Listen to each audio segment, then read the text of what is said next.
You know that feeling, right? Twice a year, it's like a little ritual. We go around the house, changing the clock on the microwave, fiddling with the one in the car, all for that 1-hour shift. We call it daylight saving time. But here's the thing. It's more than just a minor inconvenience. There's a huge, high-stakes debate raging just beneath the surface. So let's get right to it. Is it actually worth the trouble? Is this whole clock-changing thing just some harmless, old-fashioned tradition we keep doing, or does it have real, tangible effects on our lives, on our health, and even on our bank accounts? Well, as you're about to see, the answer is way more complicated and a lot more interesting than you probably think. Okay, let's just start with a massive number. $21 billion. For some economies, that's the estimated economic boost they get from daylight savings time. That is a gigantic figure, and it shows you just how much money is riding on this. It's a huge reason why the practice has some very powerful supporters. But of course, it's not that simple. On the flip side, you have this number, a loss of $400 million. And get this, that's not over the whole year. That's the estimated productivity loss on just one day, the Monday after we spring forward. So right away you can see the conflict, right? A huge gain pitted against a sharp, immediate cost. To really understand this whole debate, we kind of have to rewind the clock, no pun intended. We need to go back to the very beginning. Where did this idea even come from? Well, the whole original justification was about saving energy. But the real question is, does that argument still hold water today? It sounds kind of crazy, but this all started because of war. During World War II, the goal was super simple. Save coal. The logic was, hey, if we have more daylight in the evening, people will use their lights less, and we can use that coal for the war effort. And you know what? Back then, it made total sense. The idea just kind of stuck around after the war, always sold to us as this great energy-saving plan. But our world is just a little bit different now, isn't it? So, how much energy are we actually saving in 2024? Well, the numbers are pretty staggering. Research shows that for the average modern home, filled with TVs, computers, all our gadgets, the total energy saving is a tiny 0.34%. Yep, that's less than half of 1%. The entire original reason for doing this, it's basically vanished. Okay, so if we're not saving any real amount of energy, why on earth do we keep doing it? Well, as they say, follow the money. The modern arguments for keeping DST have nothing to do with energy and everything to do with cold, hard cash, and a few other social benefits you might not expect. So here's the first big piece of the puzzle. A 10% increase in what people spend at stores. It's pretty simple. When the sun is out later in the evening, people stay out later. And when people stay out later, they spend more money. A lot more money. Let's break down what's being called the sunshine effect.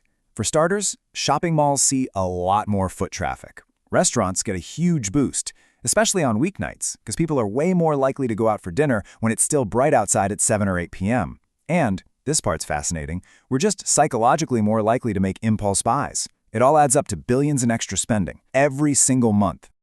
And get this, it's not just about spending. Here's a benefit you've probably never even thought about. It actually makes our streets safer. Believe it or not, crime rates drop. Daily robberies decrease by about 7%. That extra hour of evening daylight acts as a natural deterrent, leaving criminals with less darkness to hiding. All right, so more spending and less crime. That sounds like an open and shut case, right? A clear win. But hold on, it is definitely not that simple. We have to look at the other side of the balance sheet. There are some serious and often hidden costs that come with messing around with time itself. And this, right here, is the absolute heart of the debate. It's a direct showdown between money and our well-being. On one side, you have a better economy, safer streets, and more time for fun.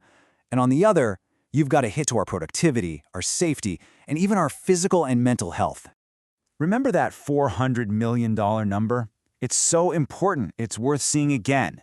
That huge productivity loss comes from a workforce that is frankly exhausted and just out of sync.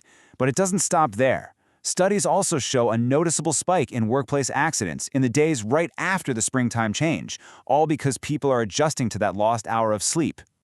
And this is where the costs get really personal and pretty concerning, the impact on our health. When we fall back in the autumn and suddenly lose all that evening light, doctors see a really troubling pattern. There's an 11% increase in depressive episodes in the month that follows. Those darker evenings have a real, scientifically measured effect on our mental health.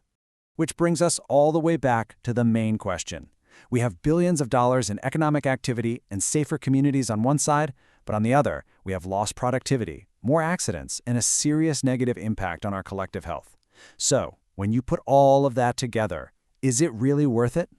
So here it is. Let's lay it all out. The final balance sheet. On the pros side, the arguments are almost all about the economy. A massive boost, more spending, safer streets. On the con side, the costs are deeply human. Lost productivity from being tired, more accidents, and a real impact on our mental well-being. And that original reason for this whole thing, the energy savings, it's so small it barely even registers. You know, a quote from the source material really just nails it. It says, "No wonder there is such a resistance to any notion of getting rid of it."